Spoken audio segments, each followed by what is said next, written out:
Good morning, সবাই কেমন আছো? আশা করি সবাই খুব ভালো আছো। আমরাও ভালো আছি বলতে কি, ওই ভালো মন্দ মিশিয়ে। এই এত ঠান্ডা পড়েছে না, এই দেখো আমার এখানে কী সব হয়েছে।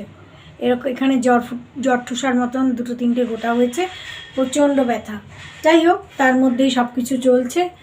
তো এখন আমি চা বসিয়েছি, এখন বাজে 8:30, আর আজকে হচ্ছে বৃহস্পতিবার। তো আমাদের ঘরে সবাই আমরা মোটামুটি ঠিক থাকলে কি হয়েছে, আমাদের ঝন্টুর কিন্তু শরীরটা ঠিক নেই কয়েকদিন ধরে কীরকম, পরশু দিনের আগের দিন বোধহয় মামুন আর কিষান এসেছিলো, তোমরা দেখেছিলে বোধহয় সেদিন, যেদিন বাবুর ওই পাঞ্জাবিগুলো কিনতে গেছিলাম। তারপরে ওখান থেকে এসে রাত্রিবেলা খাওয়া দাওয়া করে ওরা চলে গেল। এবার তারপর দেখছি যখন ওরা খাচ্ছে, মামুনের সঙ্গেই ও খেয়েছে সেদিনকে রাত্রিবেলা। ওমা, তারপরে দেখছি ওর লেজটা যেমন এরকম হয়ে থাকে, গোল হয়ে থাকে ওপরের দিকে, লেজটা একদম নিচের দিকে আর শক্ত, বসতে পারছে না। তারপরে এ তো রাগারাগি, ডাক্তার দেখা। সেদিন রাত্রিবেলা তো যাই হোক কম্বল টম্বল মুড়ি দিয়ে ও তো বাবুর সঙ্গেই ঘুমায়, তারপর ঘুমিয়েছে। সকালবেলা উঠে বাবু বেরিয়ে গেছে, মামুনও রাত্রিবেলা চলে গেল। তারপরে সকালে দেখছি একদম মানে ও বসতেও পারছে না, উঠছেও না, এরকম। তারপরে ওরা গুগলে সার্চ করেছে, তারপর দেখছে যে ফ্রোজেন টেল। তো সেটাই বলছি যে যাদের কাছে পেট আছে তারা কিন্তু এই ব্যাপারটা একটুখানি খেয়াল করো। আমি ভাবলাম যে তোমাদের সঙ্গেও শেয়ার করা উচিত আমার মনে হয় এই ব্যাপারটা, কারণ যেটা আমার সাথে যে প্রবলেমটা আমি ফেস করছি, আমি চাই যে আমার চেনাশোনা, আমার পরিবারের, আমার বন্ধুবান্ধব যারা আছে, যাদের কাছে পেট আছে, তাদের যদি এই ব্যাপারটা জানা থাকে, অন্তত একটু প্রিকশন নিতে পারবে। তো সেই জন্যই বলা। তো তারপরে মামুন সঙ্গে জ্যাকেট অর্ডার করে দিয়েছে, বাবু আর মামুন ওরা জ্যাকেট আর টুপি অর্ডার করে দিয়েছে। এ তো জ্যাকেট বানিয়ে দিয়েছে অলরেডি, কিন্তু ওটা ঠিক মতন না রাখছে না। যদিও আমরা সারাদিন কম্বলে মুড়ি দিয়ে রাখছি, কিন্তু তা সত্ত্বেও তারপরে জ্যাকেটটা অর্ডার করে দিয়েছে। এখন এই জ্যাকেটটা আজকেই আসার কথা, তো দেখি ঠিক হয় কি না। চা করে নিয়েছি, এ তো বিছানা থেকে নামতেই চাইছে না, বলছে আমাকে এখানেই চা দিয়ে দাও। তো আমি ওখানেই চা দিয়ে দিচ্ছি। আর প্রচণ্ড ঠান্ডা পড়েছে না আসলে, তো আমিও ওখানেই বসে চা খেয়ে নেব। আর ঝন্টু তো ওখানে শুয়েই রয়েছে। না, তুমি কি কম্বলেই পেঁচিয়ে শুয়ে আছো? টুনু, ও টুনু, টুনা, ও টুনু, তাকাতেও ইচ্ছা করছে না। বাবা, পুরো কম্বলটা দিয়ে পেঁচিয়েছে। চাটা খেয়ে আজকে আমাদের সকালের ব্রেকফাস্ট হচ্ছে ব্যাম্বিনো। তো আমি তো একটু সস নিয়েছি, এত সস খাই না, সঙ্গে কফি। তারপর অনেকগুলো অনলাইনের জিনিস এলো। মামুন তো ম্যাক্সিমাম অনলাইনের জিনিসই করেছে, কারণ এই শীতের মধ্যে বেশি বেরোনোও যাচ্ছে না, আর সময়েরও দরকার। ওদের সবার স্কুল টুল খুলে গেছে, আস্তে আস্তে 3টে সাড়ে 3টে বেজে যায়, আর তারপরে একটু পরেই তো সন্ধে হয়ে যায়। ওই দেখো, ওই যে এখন আবার সোফায় শুয়েছে কম্বল গায়ে দিয়ে। সারা ঘরে খালি এদিক ওদিক, এদিক সেদিক, সারা ঘরে খালি জিনিস আর জিনিস, মানে গুছিয়ে আর কুল পাওয়া যাচ্ছে না। ওই জিনিসগুলোর মধ্যেই এই প্যাকেটটাও এসছে।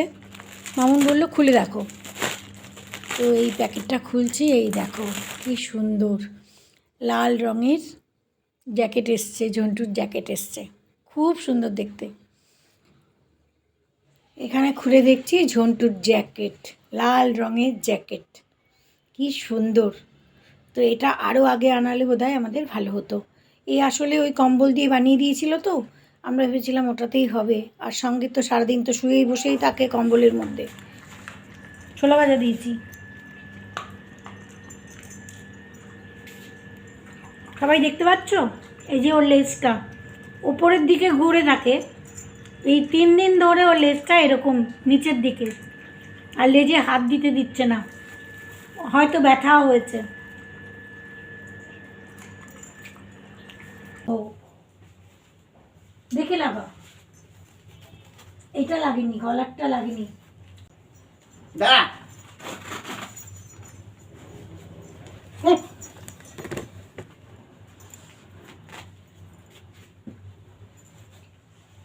কি সুন্দর, ওরে বাবা রে, এটা হয়নি গলাটা, তাও এটা একটু ওদিকে যাবে।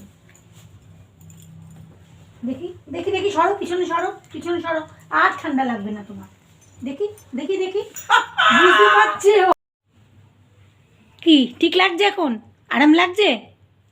হ্যাঁ, আচ্ছা, কি আরাম, লাল রঙের জ্যাকেট, বাবা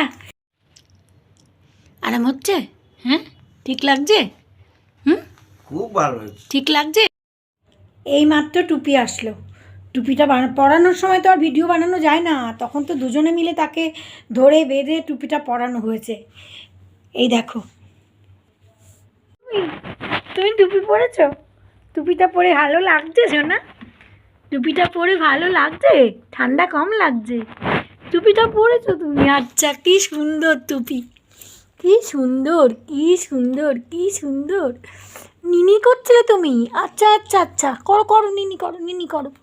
বাবা, কত নিনি করছে, কত কত নিনি করছো তুমি। আজকে আবার বৃহস্পতিবার, তো স্নান টান করে পুজো করে এলাম। ও ঝন্টুর এই জ্যাকেট আর টুপিটা পরিয়ে না মনটা এত শান্তি লাগছে যে বলার না। যাই হোক, এই দেখো আমার ঠাকুরের আসন, এই যে আগেই দেখিয়েছিলাম যদিও। তো আজকে বৃহস্পতিবারের পুজোটাও করে নিলাম। আর এই ঠাকুরের গলায় দেখো শিউলি ফুলের মালা, অনেক দিন আগে বানিয়েছিলাম উল দিয়ে। এই দুটো মালা ওনাদের পরিয়েছি, দুটো, তাই ভাবলাম তোমাদের একবার দেখাই। Good afternoon. এই স্নান করে পুজো টুজো করে, আজকে বৃহস্পতিবার, পুজো টুজো করে এই জাস্ট বসেছি। তো ভাবলাম আর একটুখানি কফি খাই, তো হাফ কাপ কফি নিয়েছি। যেমন ফ্রোজেন শোল্ডার হয়, ওদের ওরকম ফ্রোজেন টেল হয়েছে। ঠান্ডায় ঠান্ডায় যে ওর লেজের যে মাসেলগুলো ওগুলো জমে গেছে, আর ওখানে ব্যথা হয়েছে। ব্যথার জন্য ও না তো লেজটা নাড়াতে পারছে, না বসতে পারছে, একদম শুয়ে রয়েছে। টুপিটা না ঠিক করে মাথায় রাখছে না, কখনো রাখছে কখনো খুলে ফেলছে। এই দেখো এখন আবার খুলে ফেলেছে। তো যাই হোক, এই সোফায় বসিয়েই এখন আমি ওকে খাইয়ে দিলাম, আর নিচে বসালাম না, নিচে আবার ঠান্ডা লাগবে। আর কোনো কিছু পেটে দিলে যে তার উপরে বসবে তাও তো নয়, তো ওই জন্য সোফায় বসিয়ে খাইয়ে দিলাম, খাইয়ে তারপরে আবার টুপিটা পরিয়ে দেবো। এইটা হচ্ছে আমার এখন অনলাইন স্টুডেন্ট, হ্যাঁ না? আমার খুব ভালোবাসার। অনেক ছোট ছিল না তখন? কত ছোট ছিলে? ওয়ানে পড়তে, ফার্স্টে পড়তে, 6 years old. Four. ফোরে পড়তে, 4 years old. হ্যাঁ 4 ক্লাসে জয়েন করেছিল। আমার অনলাইন স্টুডেন্টকে দেখালাম, দেখলে? ও আগে এখানেই থাকতো, এখন ওরা চলে গেছে হায়দ্রাবাদে। তো ওরা বলেছিল 11:30 12টা নাগাদ আসবো। ওরা আস্তে আস্তে করে গেল প্রায় 1:30 1:40। তারপর আর অত বেলাতেও কী রান্না করব, মাছের ঝোল, আর ওদের একটুখানি ওই ফ্রেঞ্চ ফ্রাইজ বানিয়ে দিয়েছিলাম, সেই ফ্রেঞ্চ ফ্রাইজই একটুখানি ছিল। ওদেরকে তো ওই ফ্রেঞ্চ ফ্রাইজ আর ওই আমাদের এখানে গুড়ের রসগোল্লা পাওয়া যাচ্ছে, ওই দিয়েছি। এমন ঠান্ডা পড়েছে না, এখন এক্সট্রিম ঠান্ডা চলছে। তো এখন আবার এই সোয়েটারের উপরে আরেকটা পরলাম। তো যাই হোক, তো তোমাদের সঙ্গে আজকে এই ব্যাপারটা শেয়ার করলাম, যাদের যাদের পেট আছে বিশেষ করে তাদের জন্য, যে ওদের যখন ওরা আমাদের কাছে রয়েছে তখন ওদের প্রপার খেয়াল রাখা বা যত্ন করা তো সত্যিই দরকার। আমার শুধু মনে হচ্ছে যে রাস্তায় যে ডগিগুলো আছে তাদের কি অবস্থা হচ্ছে।